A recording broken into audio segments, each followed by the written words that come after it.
സ്വാമിയൊന്നും പറഞ്ഞില്ല. വിഷ്ണുവിന്റെ ചിതാഭസ്മം പാപനാശിനിയിൽ ഒഴുക്കണമല്ലേ? അതെ. എന്തിനാ അങ്ങനെ ചെയ്യുന്നതെന്ന് ചിന്തിച്ചിട്ടുണ്ടോ? മരിച്ച ആത്മാവിന് മോക്ഷം കിട്ടാൻ. എന്താണ് മോക്ഷം? മരണശേഷം ആത്മാവ് എല്ലാ ബന്ധങ്ങളിൽ നിന്നും വേർപെട്ട് പരമാത്മാവിൽ ലയിക്കുന്നതിനെയാണ് മോക്ഷം കിട്ടുക എന്ന് പറയുന്നത്.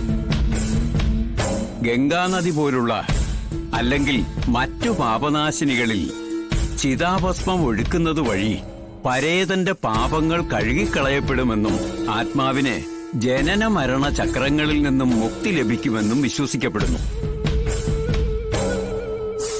ദഹന സമയത്ത് ശരീരം അഗ്നിയിലും വായുവിലും ലയിക്കുന്നു. അവശേഷിക്കുന്ന ഭസ്മം ജലത്തിൽ ഒഴുക്കുന്നതിലൂടെ ശരീരം പൂർണ്ണമായും പ്രകൃതിയുടെ ഘടകങ്ങളിലേക്ക് തന്നെ തിരിച്ചു ചേരുന്നു. പക്ഷെ ഇവിടെ സംഭവിക്കാൻ പോകുന്നത് മരണപ്പെട്ടയാളുടെ മോക്ഷപ്രാപ്തി അല്ല, അതിന് നിയോഗിക്കപ്പെട്ടവരുടെ അപമൃത്യുവാണ്.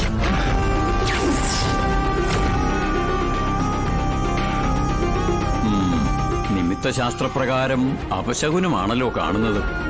എന്താ? ചിതാഭസ്മം നിമഞ്ജനം ചെയ്യാൻ ആരൊക്കെ പോകുന്നെന്നാ പറഞ്ഞത്? വിഷ്ണുവിന്റെ ഭാര്യ. ഒപ്പം കൂടെ പോകുന്നത് വിഷ്ണുവിന്റെ ഹൃദയം സ്വീകരിച്ച ആളും. ഇതൊരിക്കലും നടക്കരുത്. നിമിത്തശാസ്ത്രം തെറ്റില്ല. കണ്ടില്ലേ വിളക്കിലെ ദീപം കെട്ടുപോയത്? അത് 2 തിരിയും കെട്ടുപോയില്ലേ?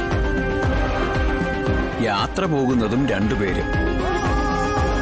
അതിലൊരാൾ മരണപ്പെട്ടയാളുടെ തുടിക്കുന്ന ഹൃദയവുമായി. മതിയല്ലോ കാരണം. ഇത് നടക്കില്ല. രാശിഗ്രഹണം സർവത്ര ദുർവിജ്ഞേയം ബലാബലം ശകുനേ ജാതസംവാദം രാശിഗ്രഹഫലം സ്ഫുടം.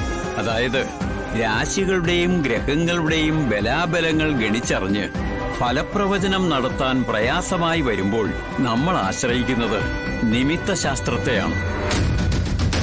ആ ശാസ്ത്രമാണ് നമുക്കിവിടെ മുന്നറിയിപ്പ് തന്നിരിക്കുന്നത്. മുന്നിൽ തെളിവ് സഹിതം കാണിച്ചു തന്നില്ലേ?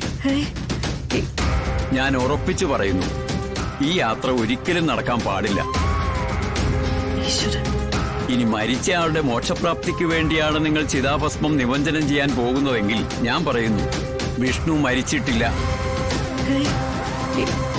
ജ്യോതിഷം ശാസ്ത്രമാണ്, മറ്റൊരർത്ഥത്തിൽ പറഞ്ഞാൽ സയൻസുമാണ്. ജനനം മുതൽ മരണം വരെ 1 സെക്കൻഡ് പോലും വിശ്രമമില്ലാതെ പ്രവർത്തിക്കുന്ന പേശിയാണ് ഹൃദയത്തിനുള്ളതെങ്കിൽ ആ ഹൃദയമാണ് ഇപ്പോൾ മറ്റൊരുത്തന്റെ ശരീരത്തിൽ 1 സെക്കൻഡ് പോലും വ്യത്യാസം വരാതെ ജീവനോടെ തുടിക്കുന്നത്.